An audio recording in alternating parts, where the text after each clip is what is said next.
Hi guys, today we are going to focus on reviewing proper claims.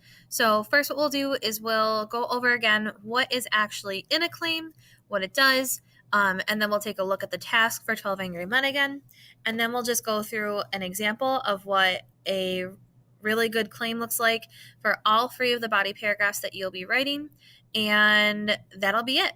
It's just a really brief lesson, so hopefully you learn what you need. All right. So remember that when you are writing a claim, it does three different things. So a perfect claim is going to answer the question that is being asked. It contains a tag statement, which, if you remember, a tag statement stands for title, author, and genre. So you'll be saying the title of the play, which is 12 Angry Men, the author, who is Reginald Rose, and the genre of this particular story that we're going for, or that we're reading, is a play. So remember last time when we were reading Inside Out and Back Again, that's a book or a novel. So we would always say in the novel Inside Out and Back Again. But for this one, it's a play. So you would say in the play 12 Angry Men. So remember that genre is always what that thing is that we're reading. And then finally, it discusses because, by, or through. And we'll get into what exactly that means in just a minute. So remember that for this particular essay, you have to answer the question, how does a single juror's words, actions, and reactions of other jurors to that juror propel the action of the play 12 Angry Men by Reginald Rose? So remember that just like when you guys were writing your introductions, we had the introduction triangle. And in that triangle, let me switch to that tab. It's taking a little longer while at school. Let's see. All right. So if you remember the triangle, we had our controlling idea. And our controlling idea focuses your entire essay. And it's saying, hey, reader, like, this is what my whole essay is going to be about. But your claims are what's going to focus your entire body paragraph. So we're going into now our first body paragraph, and you want to kind of focus it towards the one thing that you're going to talk about in that paragraph. So now we have three things that we have to talk about in our essay. One thing being words, the other is actions, and then the third thing is the reactions of other jurors. So you want to make sure that when you're doing your body paragraphs, that's going to coincide with each of the body paragraphs. So your first body paragraph that you talk about is going to have to talk about the words. So if you look at our controlling idea, I'm going to be talking about the foreman, and our controlling idea has to encompass everything. So I said, in the play, the foreman propels the action by using his words, his actions, and through the reactions of other jurors. So that's our controlling idea. That's what's focusing our entire essay. So again, we have to make sure that we have words as one body paragraph. We have his actions as another body paragraph. And then we have the reactions of other jurors as our last body paragraph. Okay? So each time that I start a new claim, it should coincide with just one of these things. So if you look at claim number 1, it says the foreman uses his words to move 12 Angry Men forward by making sure that the jurors are organized and staying focused on the task at hand.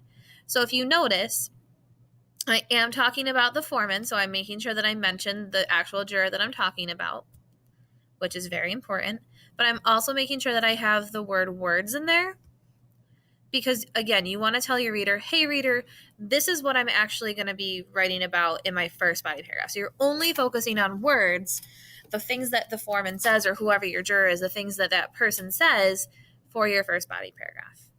Now, if you notice, the task says how they propel the action of the play, so moving the play forward.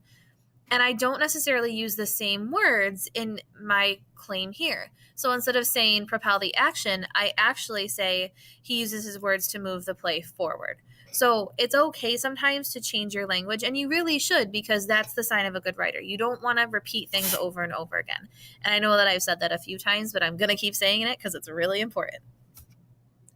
Now, that brings us to the second part. So we have to make sure that we are answering the question. So if you look at claim number 1, it's saying that he uses his words to make sure that the jurors are organized and they're staying focused on the task at hand. So this part right here, where it says making sure the jurors are organized and making sure that they stay on task, that's actually going to be that part where we're answering our question. So like if you look up here, I'm going to highlight this right here.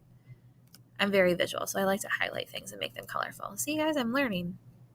This is much better already than the first one. Okay, so we're answering the question here. And then I know that this one says that you have to have a tag statement, but when you're writing your claims, again, you want to try to stay away from being super repetitive. So you don't always have to have a full tag statement. So remember that that's not necessarily something that you need. I do have, this should be italicized. I do have the title of the play here. So I kind of have part of the tag statement. You don't need a full one for your claims in this essay, just because, again, you want to stay away from being really repetitive. So I will, I guess, highlight this part, but again, it's not necessarily needed. Highlight that in orange. And then we'll make sure that this matches. So that'll be an orange. So that's part of our tag statement.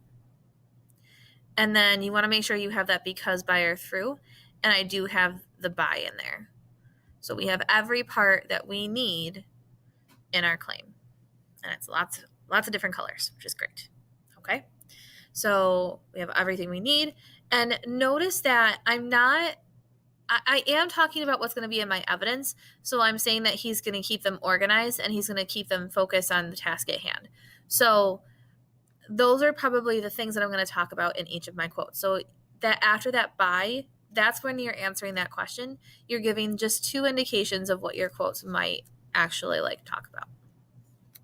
So then if you look at claim 2, this is for my second body paragraph, so it should coincide with the second thing that I'm talking about, which is actions. So I'm going to highlight that in our actions color. And then it says the actions that the foreman performs also keeps the play moving forward. So again, going back to propelling the action, but I'm saying moving the play or keeps the play moving. I didn't even say forward in this one. I just say that he keeps the play moving because he helps provide the jurors with materials and that they need to keep their deliberation going. So again, I'm mentioning the play. So going back up here, I'm mentioning part of the tag statement. That'll be an orange. And then I need a because, by, or through statement, which right here I have the word because.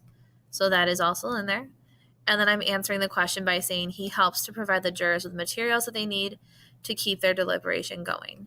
Now, I don't have really 2 things that I'm talking about here, but that's okay because what that might also mean is it might be that both of my quotes that I'm going to use in that paragraph actually have to do with providing materials. So it just so happens that the quotes that I will use are the ones where he's providing the little pieces of paper for them to write their vote on for the secret ballot at the end of Act 1, and then providing the diagram for the jurors so that they can look at what the apartment looked like so they could actually reenact that scene in Act 2. So they're both having to do with materials, so I only mention the one thing because they're the same exact thing, and that's okay too. And then claim number 3, it says the way that other jurors react to the foreman. So I'm got that last piece, other jurors react, which is supposed to be blue. How they react to the foreman also propels the play. So I am using the same language there. I'm saying that it propels the play because once again, and I do have that little part of the tag statement in there. So mentioning the play again. So that's that little piece here.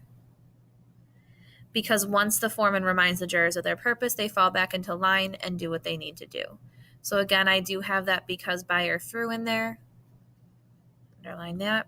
And I say once the foreman reminds the jurors of their purpose, they fall back into line and do what they need to do.